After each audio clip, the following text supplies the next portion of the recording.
Quando é que você não precisa usar a escritura pública, né, para compra de um imóvel da Caixa? Eu fiz aqui uma apresentação que eu vou trazer um passo a passo de uma compra de um imóvel. Quando você está comprando um imóvel na venda online ou na venda direta online, que são essas duas modalidades aqui, você está comprando ele direto do banco. Na licitação aberta, no caso da Caixa, o imóvel ele já é da Caixa também. Então ele vai seguir o mesmo procedimento se você estivesse comprando o imóvel do seu vizinho. A diferença é que o dono do imóvel não vai ser o seu vizinho. O dono do imóvel, nesse caso, é a Caixa Econômica. Porque nesse ponto aqui ela já fez a adjudicação, né, a retomada do imóvel para o nome dela. Bom, eu separei aqui no nosso site por ordem dos imóveis de menor valor. E eu vou voltar aqui para comentar de novo da parte de não precisar da escritura em alguns casos. Bom, quando você vai comprar um imóvel, a primeira coisa que você precisa saber do vendedor são os documentos dele, a matrícula do imóvel. Então você vai conferir, a matrícula do imóvel é do José da Silva, o documento é do José da Silva. Segunda coisa, você vai buscar as certidões negativas, para saber se a pessoa não tem um processo de execução no nome, se não tem alguma dívida que pode te trazer algum risco. Você comprando aquele imóvel, a pessoa que ele está devendo, né, vinha cobrar dele depois e fala, não, mas ele não podia ter vendido o imóvel, porque ele me devia dinheiro e eu usar esse imóvel como pagamento para minha dívida. Então é por isso que se buscam as certidões negativas. E aí vai certidão da Receita Federal, certidão de processo trabalhista, de processo civil, uma série de certidões para que você compre seguramente o imóvel, né? Comprovante de quitação do IPTU e do condomínio. No caso da Caixa, você vai ver aqui nos imóveis que você não vai comprar o imóvel com IPTU e condomínio quitado. Você vai ver isso lá nas regras da venda online.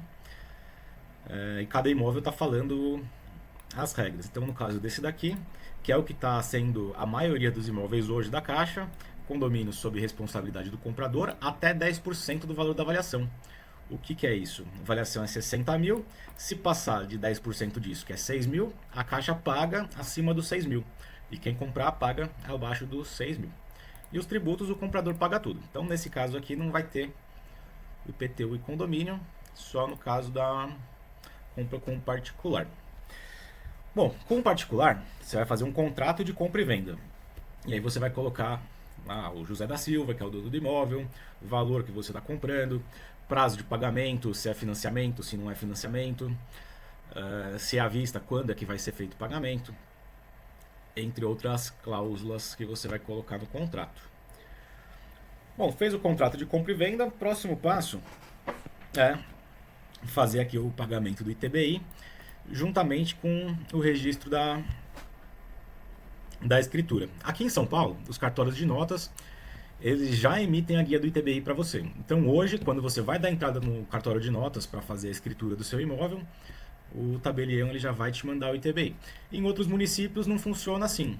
E no caso do imóvel financiado, você também não vai passar pelo cartório de notas. Aí você mesmo precisa entrar no site da prefeitura e emitir a guia. Se você estiver sendo atendido por nós, aí nós fazemos isso para você.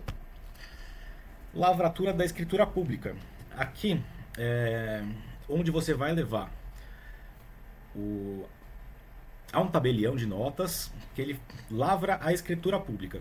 O tabelião, o governo ele dá um poder para ele de atestar que é verdade o que ele está presenciando. Então vão as partes ali passar para o tabelião. Estou vendendo o imóvel do João para o Francisco. E o tabelião vai ali e atestar que aquilo é verdade e fazer esse documento que ele se chama escritura pública, que o fulano vendeu para o ciclano.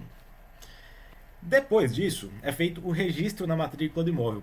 Aqui que entra uma confusão, que o pessoal que não está acostumado com compra e venda de imóveis, não está no seu dia a dia isso, acaba confundindo. Então a escritura é uma coisa, a escritura é aquilo que o tabelião viu e que ele vai falar. É verdade, está aqui.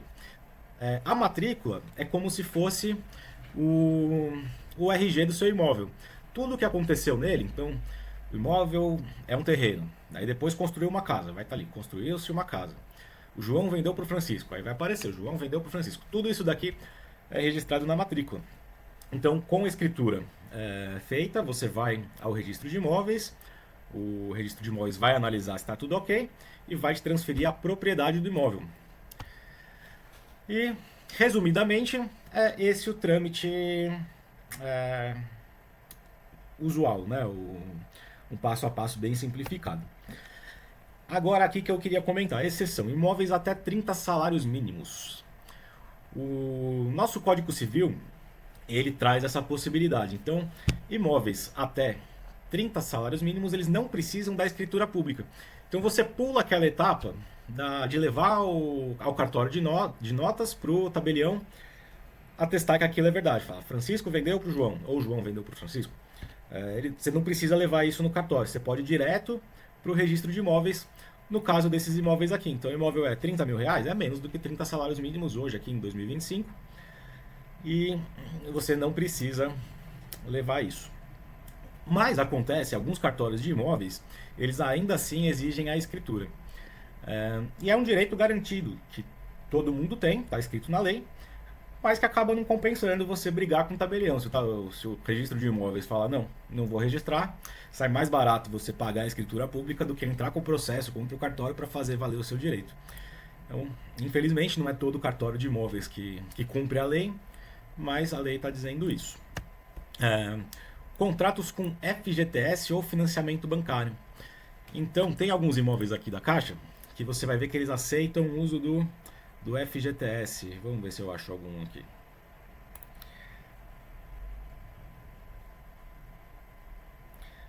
Permite utilização do FGTS e recursos próprios. Então, esse imóvel aqui é 54 mil reais. Imagina que você tem 10 mil reais de FGTS e vai pagar 44 em dinheiro. É feito um contrato na Caixa Econômica que você está usando 10 mil reais do seu FGTS e está pagando 44 mil em dinheiro. Esse contrato, ele vale como escritura pública. E no financiamento bancário é a mesma coisa. Esse daqui, ele não aceita o financiamento bancário, mas alguns imóveis eles aceitam. E aí, no caso, você vai dar aqui a sua entrada, 10 mil reais de entrada, financiou 44, também não precisa fazer a escritura. Você vai direto com o contrato aqui do financiamento que você assinou com a Caixa, direto ao registro de imóveis. Bom, é isso, espero que vocês tenham gostado do vídeo, das explicações. Segue a gente, eu vou postar outros vídeos aí com mais informações sobre imóveis e sobre os imóveis da Caixa. Obrigado.